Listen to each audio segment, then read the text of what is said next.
I was not expecting to be talking about Spider-Man 3 so soon after the last time we got news about it last month, but here we are with more Spider-Man 3 updates to go over. I'll talk about that and what it means for the rumored Venom spin-off game.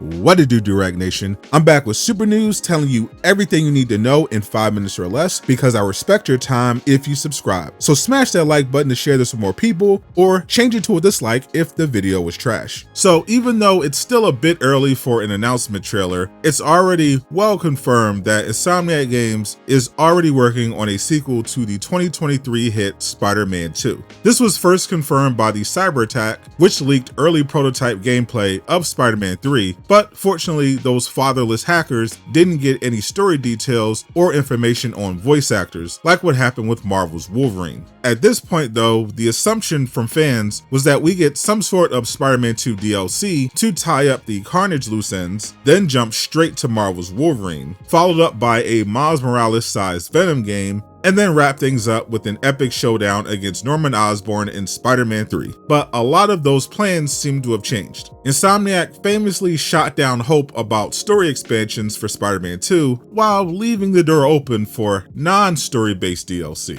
Now the Venom game is also looking to be off the table. Job postings from Insomniac have confirmed they are currently developing another AAA superhero game, even while most of the studio is finishing up Wolverine. Then in an exclusive interview with Peter Parker voice actor Yuri Lowenthal, he confirmed Spider-Man 3 is indeed advancing through development, with Yuri promising fans that Peter would have a large role in the game and won't be hanging out on the couch listening to Mary Jane's new podcast, which I'm hoping is more interesting than her book that nobody read. But now in another interview with The Direct, Yuri's co-star Nadji Jeter, the voice of Miles, talked about his role in the new game, the newest spider hero Cindy Moon, who will be joining Peter and Miles in Spider-Man 3, and where he wants his character to go from here. Nadji started off by straight up saying he wanted to fight Green Goblin in the new game. The 3 games so far have of course been building up Norman Osborn to eventually become the iconic villain, with Spider-Man 2 finally establishing his hatred for Spider-Man. But as if sensing how certain people would crash out on Twitter at the idea of Miles being the only one fighting the Goblin, Nadji talked about how he'd always need Peter and that he was like a big brother or his Yoda, and that he's ready to help because every hero needs a break, which Peter clearly did at the end of Spider-Man 2, which is why he took one. The man was living in a homeless shelter in the first game, lost his job in the second game while having to deal with a $4,000 mortgage, and had to put his best friend in a coma to save the world. Yet people are surprised he needed a break. Spider-Man fans are an interesting species. Nadji also said he was surprised by the inclusion of Cindy Moon, Silk in the comics, who in the Insomniac universe is introduced to Miles when Rio Morales invites her new boyfriend over to meet her son.